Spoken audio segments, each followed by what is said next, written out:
જય શ્રી કૃષ્ણ ફ્રેન્ડ્સ, સ્વાગત છે તમારું મારા કિચનમાં. આજે આપણે પાલક પનીરની રોટલી બનાવીશું. પાલક એટલે પોષક તત્વોનો ભંડાર અને પનીર એટલે પ્રોટીનનો ભંડાર. તો અહીંયા પાલક પનીરની રોટલી બનાવવા માટે 15-20 પાલકના પત્તા ધોઈને લઈ લીધા છે. 12થી 13 પનીરના ટુકડા લીધા છે. 1 ઇંચ આદુ, 2 લીલા મરચાં અને લીલા લસણના આગળના 4 ટુકડા લીધા છે. ચાલો હવે આ બધું જ આપણે મિક્સર જારમાં એડ કરી દઈશું અને પછી એની પેસ્ટ બનાવી લઈશું.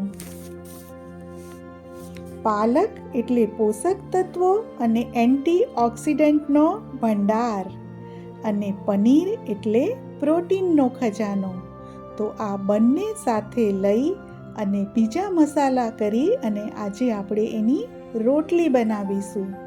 અને આ રોટલી તમે ટિફિન બોક્સમાં પણ આપી શકો છો, બાળકોને નાસ્તામાં પણ આપી શકો છો. તો જુઓ કેવી સરસ લીલી કચ આપણી પેસ્ટ તૈયાર થઈ ગઈ છે. તો હવે આ પેસ્ટનું આપણે મેઝરમેન્ટ પણ લઈ લઈએ કે કેટલી પેસ્ટ બની છે. તો જુઓ અહીંયા અડધો કપ પેસ્ટ તૈયાર થઈ છે. તો એની સામે આપણે ઘઉંનો લોટ લઈ લઈશું 1 કપ.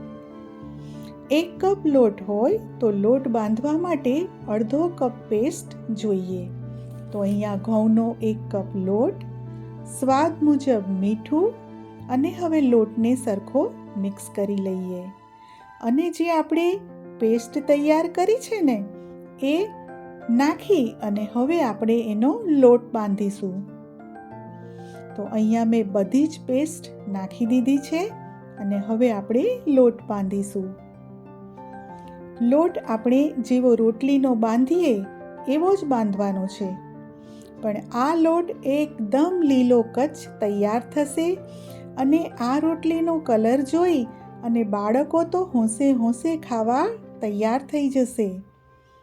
તો હવે આ બધું જ પેસ્ટ હું લઈ લઉં છું અને થોડુંક એમાં પાણી નાખી અને બધી જ પેસ્ટ લઈ લઈશ.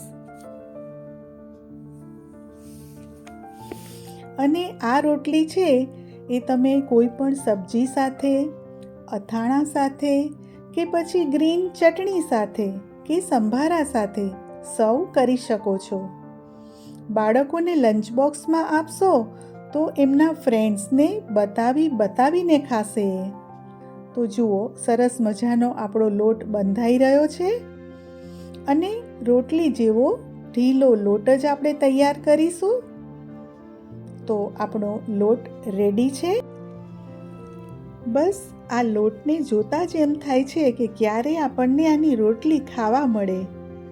તો હવે આ લોટને આપણે રેસ્ટ આપીશું 10 મિનિટ માટે. ચાલો હવે 10 મિનિટ પછી આ લોટને મેં પાછો લઈ લીધો છે અને લોટ જુઓ એકદમ સ્મૂધ થઈ ગયો છે. હવે થોડોક મસળી લઈશું અને ચાલો રોટલી બનાવીએ એની. અટામણ માટે ઘઉંનો લોટ લઈ લીધો છે મેં અને જેવી આપણે સાદી રોટલી વણીએ બસ એમ જ વણવાની છે. ફક્ત આ રોટલીનો કલર જુદો છે, ટેસ્ટ જુદો છે અને અંદરના ઇન્ગ્રેડિયન્ટ્સ અલગ છે. તો હવે આપણે રોટલીને વણી લઈએ.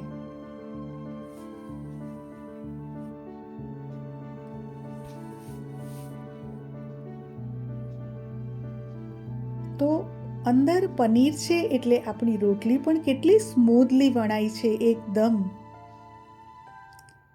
તમને જો આવી અવનવી રેસિપીસ ગમતી હોય તો મારી ચેનલને સબસ્ક્રાઈબ કરશો અને બેલ બટન પણ પ્રેસ કરશો જેથી નવા વિડીયોના નોટિફિકેશન્સ આપને મળતા રહે.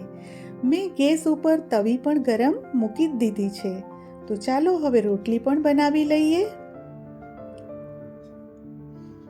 બસ તો આપણે જેમ ગેસ ઉપર રોટલી બનાવીએ એમ જ બનાવવાની. પણ હું ગેસની ફ્લેમ ઉપર રોટલીને ફૂલાવીશ નહીં, કારણ કે ડાયરેક્ટ ગેસની ફ્લેમ ઉપર રોટલી ફૂલાવવાથી એ નુકસાન કરે છે. એટલે હું આ રીતે તવી ઉપર જ રોટલી બનાવીશ. તો આપને મારી આ પાલક પનીરની રોટલી કેવી લાગી મને કોમેન્ટ કરીને જરૂરથી જણાવશો, અને આપ પણ આવી રોટલી જરૂરથી બનાવશો અને મને કોમેન્ટ કરીને એ પણ જણાવશો કે આપને કેવો લાગ્યો આનો ટેસ્ટ. અને હવે આ પાલક પનીરની રોટલી સાથે હું તુવેર રીંગણનું શાક સર્વ કરવાની છું. તમે આની સાથે કાંઈ પણ સર્વ કરી શકો છો, એ તમારી ચોઈસ છે. તો આ રોટલી સાથે હું તુવેર, રીંગણ અને સાથે ટામેટાં નાખ્યા છે.